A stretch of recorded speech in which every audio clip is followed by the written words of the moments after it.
everyone, welcome back to my YouTube channel You Know Physics. So today we are going to start a new chapter, that is laws of motion. So before starting this chapter we should know about few terms, in which first is inertia, second is force, third is impulsive force, fourth is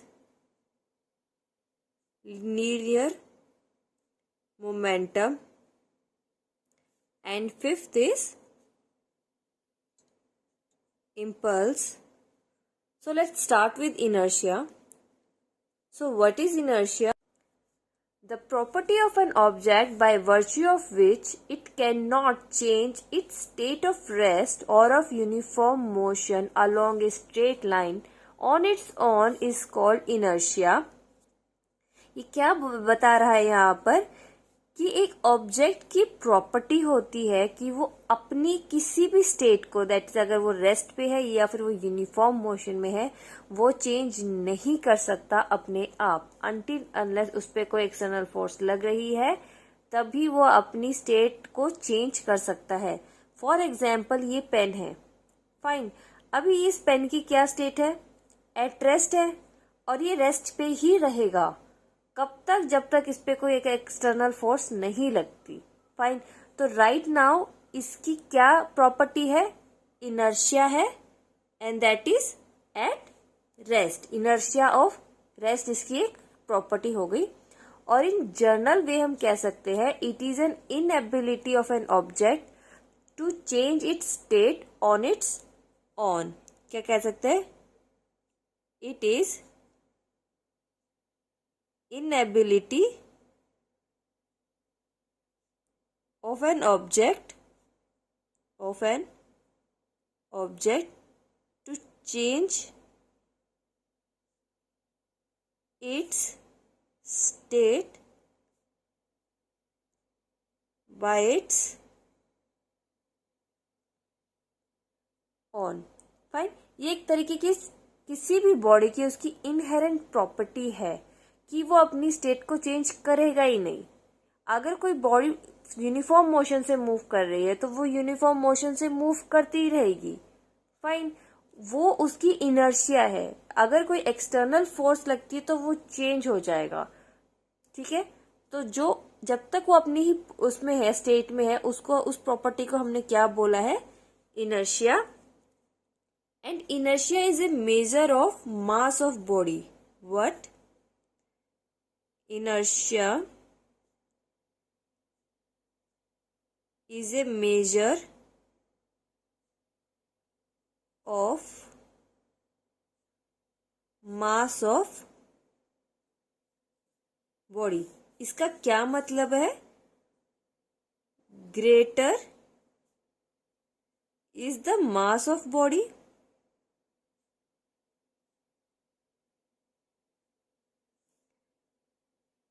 greater will be its inertia. Fine.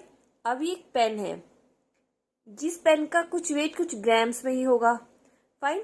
तो हम इसको हल्के से भी force से इसकी state of motion को, state of जो भी इसकी प्रॉपर्टी है एट रेस्ट पे है, स्टेट ऑफ रेस्ट को हम मोशन में कन्वर्ट कर सकते हैं. बट अगर इसकी जगह पर कोई एक हैवी मास होता, फॉर एग्जाम्पल 30 kg का होता, तो मैं इस फिंगर से हम इसको मूव नहीं कर सकते थे. वहां पर उसका इनर्शिया बहुत ज्यादा था. कब? जब उसका मास बहुत ज्यादा होता है. Fine. Now inertia is of 3 types.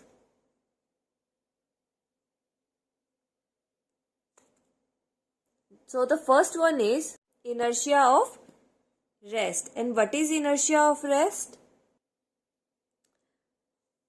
For example, when a bus or train starts to move suddenly, the passenger sitting in it falls backwards due to inertia of rest.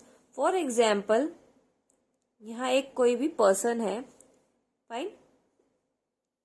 अब वो स्टेट ऑफ रेस्ट पे है. यहाँ पर बस है वो stop है, रुकी हुई बस है, अगर वो एकदम से सडनली मूव करना स्टार्ट कर देगी, इसकी पोजीशन तो यहीं पर है, स्टेट ऑफ रेस्ट पे है, इसकी मोशन हुई यहाँ पर, तो ये अपनी इसी पोजीशन पे आएगा, तो इसको पीछे की तरफ धक्का लगेगा।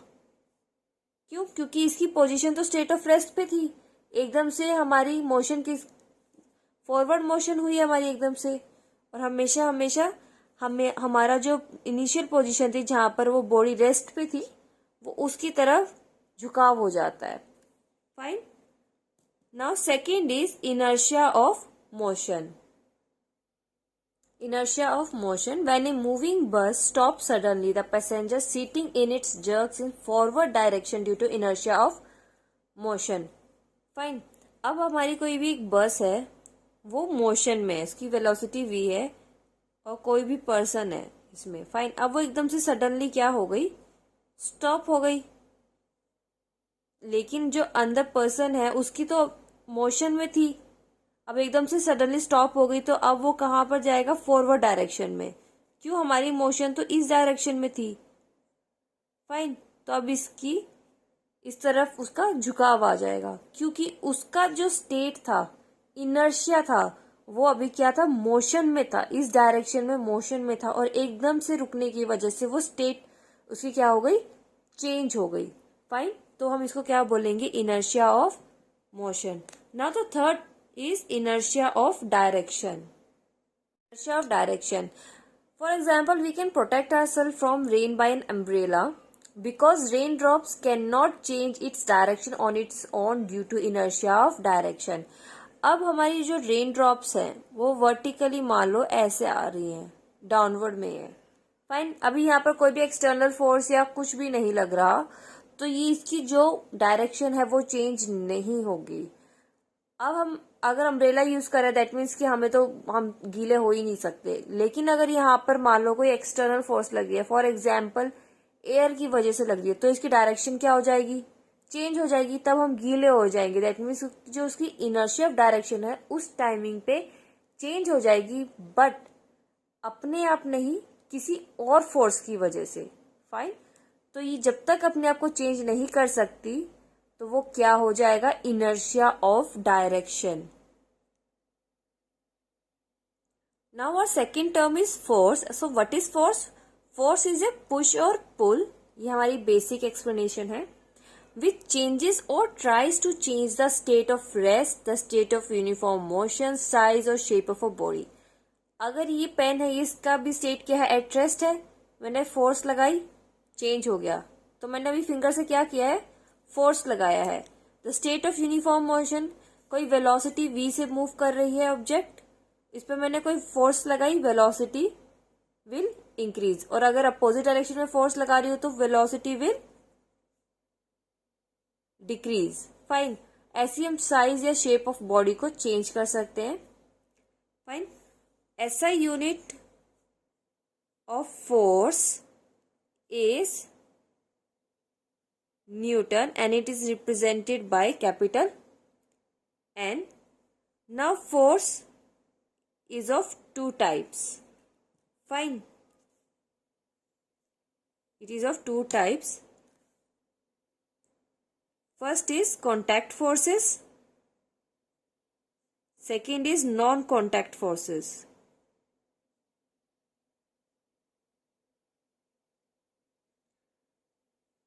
कॉन्टैक्ट फोर्सेस, कॉन्टैक्ट से ही हमें पता चल रहा है कि दो बॉडी में अगर फोर्स का यूज हो रहा है तो वो दोनों बॉडी में कॉन्टैक्ट होना चाहिए। फॉर एग्जाम्पल फ्रिक्शन, एक ब्लॉक है, rough surface, rough horizontal surface पे हमने फोर्स लगाई इन दिस डायरेक्शन, फ्रिक्शन कहाँ अप्लाई होता है?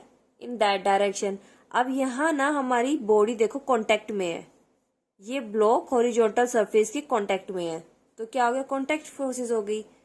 Similarly tension force are contact forces, spring force are contact forces, normal and etcetera. What is non contact force? जिसमें body का कोई contact नहीं होता, या हम इसे बोल सकते हैं action at a distance force. Fine. For example,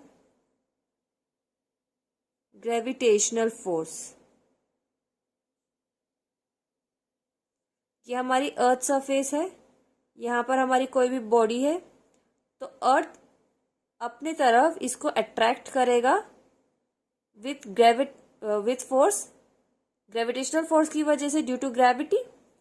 अब इन दोनों बॉडी में देखो कोई कांटेक्ट नहीं है, इन दोनों बॉडी अलग अलग जगह पर है, किसी डिस्टेंस पे है, तो these are non contact forces. Electrostatic forces are non contact forces. Magnetic force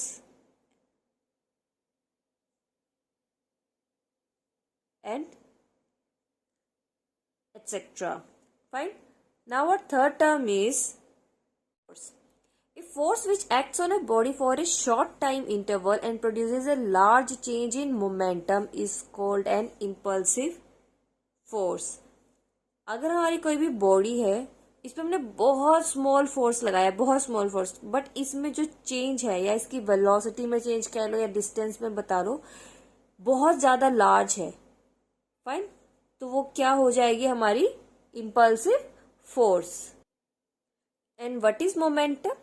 the total amount of motion present in a body is called its momentum.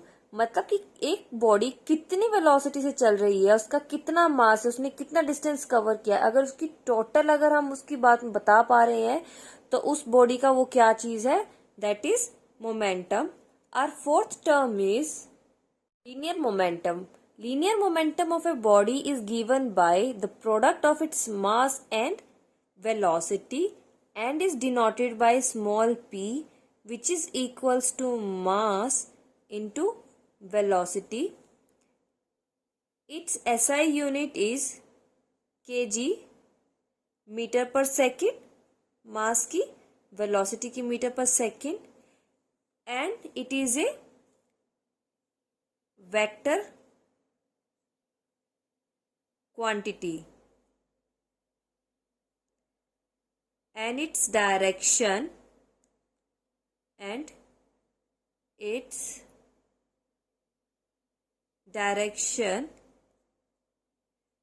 is in the direction of velocity of body, velocity of body. Fine, ये vector quantity है because इसमें direction पे depend हो रहा है, और उसकी direction कहाँ होगी, direction of velocity of body. Now our fifth term is impulse. The product of impulsive force and time for which it acts is called impulse. तो हमारे इम्पल्स किसके इक्वल हो गया, product of impulsive force and time, which is equals to change in its momentum. Fine. Its SI unit is Newton second, or we can say kg meter per second. ये भी आपकी एक vector quantity है because it depends upon direction, and its direction is in the direction of force. जिस direction में आपका force लग रहा होगा उसी डायरेक्शन में आपकी इम्पल्स की बात होगी. Right? Now let's discuss Newton's laws of motion. So there are three laws of motions. First law of motion, second law of motion, and second law, and third law of motion. Fine. अभी जो Newton's law है ये हमारी classical physics में बहुत importance रखती है. Fine, ये क्लासिकल फिजिक्स में इसकी बहुत इम्पोर्टेंस होती है। और जो ये न्यूटन्स लॉ है, इसमें बहुत सारे न्यूटन्स लॉ का हम यूज करके लार्ज नंबर ऑफ प्रिंसिपल्स और रिजल्ट को हम डिराइव कर सकते हैं। फाइन, तो इसका बहुत ज्यादा आगे जाके आपको यूज आएगा in classical physics, so it is very important topic. So what is Newton's first law of motion? It states that the body continues to be in its state of rest or in uniform motion along a straight line unless an external force is applied on it. इसका मतलब कि अगर कोई body state of rest पे है तो वो state of rest पे ही रहेगी जब तक उस पर कोई एक एक्सटर्नल फोर्स नहीं लगती। जब तक वो किसी भी फोर्स के इन्फ्लुएंस में नहीं है तो वो अपनी स्टेट में ही रहेगी, या तो वो रेस्ट में हो या यूनिफॉर्म मोशन से कोई बॉडी मूव कर रही हो। तो अगर आपको इस डेफिनेशन से आइडिया लग रहा होगा कि अभी हमने इनर्शिया की भी यही सेम डेफिनेशन पढ़ी थी, राइट? तो हम इसको ये भी बोल सकते हैं, this law is also called law of inertia. This law is also called law of inertia, right? इसके बहुत सारे हमारे रियल लाइफ एग्जाम्पल्स है। When a carpet or blanket is beaten with a stick, then the dust particles separate out from it. ये तो हमने हर house hold में जब भी कोई लेडी या कोई भी काम करता है तो हमने जनरली देखा है कि अगर उस कारपेट पे हम अगर उससे किसी भी स्टिक से अगर उसे ऐसे ऐसे कर रहे हैं तो कारपेट तो मूव करता है, लेकिन डस्ट एग्जैक्टली उसी पोजीशन में हमारी नीचे गिरती है। क्यों? क्योंकि उसकी जो डस्ट है उसका इनर्शिया होता है कि वो उसी पोजीशन में रहेगा, वो उसी वर्टिकल डायरेक्शन में जाएगा। Fine. Second is, if a moving vehicle suddenly stops then the passenger inside the vehicle bend outward और फॉरवर्ड। ये सेम एग्जाम्पल है जो हमने इनर्शिया में अभी स्टडी किया था। Fine, okay. अभी हमने जो ये डेफिनेशन अभी स्टडी करी है ये बिल्कुल बेसिक डेफिनेशन है। फाइन। अभी हमारे पास इसका एक काइंड ऑफ एडवांस्ड डेफिनेशन आप बोल सकते हो। If the vector sum of all the forces acting on a particle is zero, then and only then the particle remains unaccelerated. That means कि उसकी मोशन में कोई भी चेंज नहीं आएगा अगर उस पर जितनी फोर्सेज लगी है उसका सम किसके इक्वल होगा, जीरो। जिसका क्या मतलब है, it will remain at rest, या फिर अगर वो मोशन में है तो it will move with that same velocity, it will not change. अगर अब इस डेफिनेशन को अगर हमें इक्वेशन की फॉर्म में लिखना हुआ तो हम इसे ऐसे लिखेंगे, मान के चलो कि हमारा एफ वेक्टर क्या है, sum of all the forces acting on the particle, fine, and a is the acceleration of that particle. तो जो हमने अभी डेफिनेशन पढ़ी थी हम बोल सकते हैं acceleration is equals to zero if and only if the sum of all the forces acting on that particle is what, zero। तो इसका क्या स्टेटमेंट का मतलब हुआ कि अगर हमें पता है कि किसी पार्टिकल पे सम ऑफ ऑल फोर्सेस, ये सम ऑफ ऑल फोर्सेस है, सम ऑफ ऑल फोर्सेस अगर हमारा जीरो है तो हम इस श्योर हो जाएंगे कि जो उसका एक्सीलरेशन है वो भी क्या होगा, जीरो ही होगा। और वाइस वर्सा, दैट मीन्स कि अगर हमें पता है कि उस पार्टिकल का एक्सीलरेशन जीरो है, दैट मीन्स कि अगर वो रेस्ट पे तो रेस्ट भी रहेगा, चेंज ऑफ वेलोसिटी होगा तो एक्सीलरेशन आ जाएगा। फाइन। और अगर वो मोशन में है तो कांस्टेंट वेलोसिटी से ही रहेगा, अगर उसमें थोड़ा सा भी चेंज आ गया तो एक्सीलरेशन प्रेजेंट हो जाएगा। तो ये डेफिनेशन वहां पर मतलब वो न्यूटन्स फर्स्ट लॉ नहीं होगा। फाइन। तो ये डेफिनेशन की इक्वेशन के फॉर्म में आप ऐसे डिफाइन कर सकते हो। However, the concept of rest, motion or acceleration is only meaningful when a frame of reference is specified। ये बहुत इंपॉर्टेंट है समझना, बिकॉज जब हम किसी चीज की बात करते हैं कि कोई बॉडी रेस्ट पे है, मोशन में है या फिर वो एक्सीलरेशन में है, वो कब मीनिंगफुल होगा, जब वो किसी फ्रेम ऑफ रेफरेंस में होगा। And what is frame of reference? That is three-dimensional coordinate system. Fine. अब इसका क्या मतलब है? हम जनरली क्या बोलते हैं, हमारा ये XYZ का सिस्टम होता है, थ्री कोऑर्डिनेट्स का. तो जो ये हमारी पोजीशन है, ये मान के चलते हैं ये ऑब्जर्वर है. फाइन. अगर हमारा पार्टिकल यहाँ है तो हम बोलते हैं कि x डिस्टेंस पे यहाँ है, y पे यहाँ है और z से यहाँ है. फाइन. तो हमें पर्टिकुलर इसका पोजीशन पता चल जाता है, but with respect to this observer. तो इस पार्टिकल की पोजीशन तभी मीनिंगफुल है जब हम यहाँ से बता रहे हैं.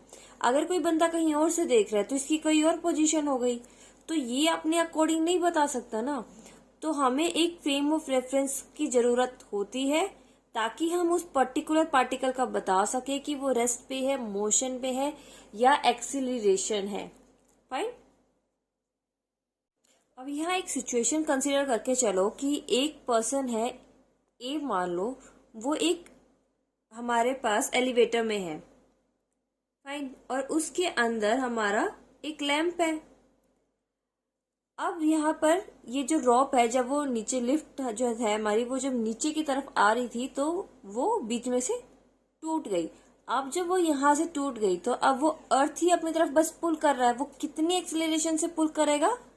विद 9.8 मीटर पर सेकेंड स्क्वायर. और एक पर्सन आप मान के चलो कि अर्थ सरफेस पे है जो कि इसको देख रहा है नीचे गिरते हुए. अब कंसीडर करके चलो lamp in the cabin. First हमारा जो केस है, lamp in the cabin. Fine. अब इस पे कौन कौन सी फोर्सेस लग रही है? एक तो due to gravity, that is gravitational force, gravitational force W by earth and tension T by the rope. अब जो ग्रेविटेशनल फोर्स लग रही है बाय अर्थ, ये डाउनवर्ड डायरेक्शन में लग रही है, और जो ये टेंशन लग रही है बाय द रोप, वो हमारी अपवर्ड डायरेक्शन में लग रही है. तो जो सम है फोर्स का, सम ऑफ फोर्सेस ऑन लैंप, वो किसके इक्वल हो जाएगा? W minus T. माइनस इसलिए क्योंकि ये दोनों अपोजिट डायरेक्शन में एडिशन करेंगे तो एक में माइनस साइन आएगा, इसके लिए. फाइन. अब मेजर करते हैं हम acceleration of the lamp from the frame of reference of cabin. अब कैबिन में हमें ये जो लैंप है हमारा, वो कैसा दिख रहा है, कि एक्सीलरेशन है, नॉन एक्सीलरेटेड है, सिर्फ इसके बेसिस पे अब कंसीडर करना है. तो अब हम ये देख रहे हैं कि कैबिन के अकॉर्डिंग तो इसकी कोई मूवमेंट नहीं है. ये तो यही इसी पोजीशन पे है, इस पर्सन को तो इसी पोजीशन पे दिख रहा है, इसके लिए इसकी कोई मूवमेंट नहीं है. तो इसका जो एक्सीलरेशन हो गया वो किसके इक्वल हो गया? 0 के इक्वल हो गया. फाइन. तो जो टोटल फोर्स है वो किसके इक्वल हो जाएगी? 0 की इक्वल हो जाएगी. अब ये किसके अकॉर्डिंग हो रहा है? जो ये पर्सन ए है इस कैबिन में. फाइन. तो ये पर्सन जब first law of Newton first law लगाता है तो ये कह रहा है कि हाँ यस, जो फोर्स है वो 0 है, एक्सीलरेशन क्योंकि 0 है तो फोर्स 0 हो गई. तो W minus T is equals to 0 हो गया, और हमारा W किसके इक्वल हो गया? T के इक्वल हो गया. फाइन. ये तो पर्सन ए के अकॉर्डिंग हो गया. अब जो ये अर्थ पर पर्सन है, उसको तो ये जो कैबिन है वो नीचे गिरता हुआ दिख रहा है.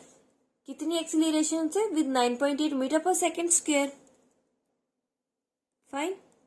इस बी पर्सन की बात कर रहे हैं, तो इसके लिए तो एक्सीलरेशन की कुछ वैल्यू है, एंड दैट इज 9.8 मीटर पर सेकेंड स्क्वायर. दैट मीन्स कि जो उसका फोर्स का सम है वो 0 के इक्वल होगा? नहीं होगा. क्यों नहीं होगा? क्योंकि एक्सीलरेशन की कुछ वैल्यू है, तो जो फोर्स का सम है वो 0 के इक्वल नहीं होगा. That is W minus T is not equal to 0. That is W is not equal to T. अब A के अकॉर्डिंग तो ये इसके इक्वल है, लेकिन बट B के अकॉर्डिंग ये नहीं है. अब ये दोनों चीज सेम टाइमिंग पर हो रही है, बट सेम टाइमिंग पे दो सिचुएशंस तो नहीं हो सकती। अब सेम फ्रेम ऑफ रेफरेंस में दोनों ने न्यूटन्स फर्स्ट लॉ अप्लाई करके देखा, बट दोनों की रिजल्ट्स क्या आए, डिफरेंट आए। तो या तो ये गलत बोल रहा है, या तो ये गलत बोल रहा है, या तो इसका फ्रेम ऑफ रेफरेंस गलत है या फिर इसका फ्रेम ऑफ रेफरेंस गलत है, क्योंकि सेम पार्टिकल इसके लिए अलग और इसके लिए अलग कैसे हो सकता है जब वो सेम ही चीज अप्लाई कर रहे हैं। फाइन।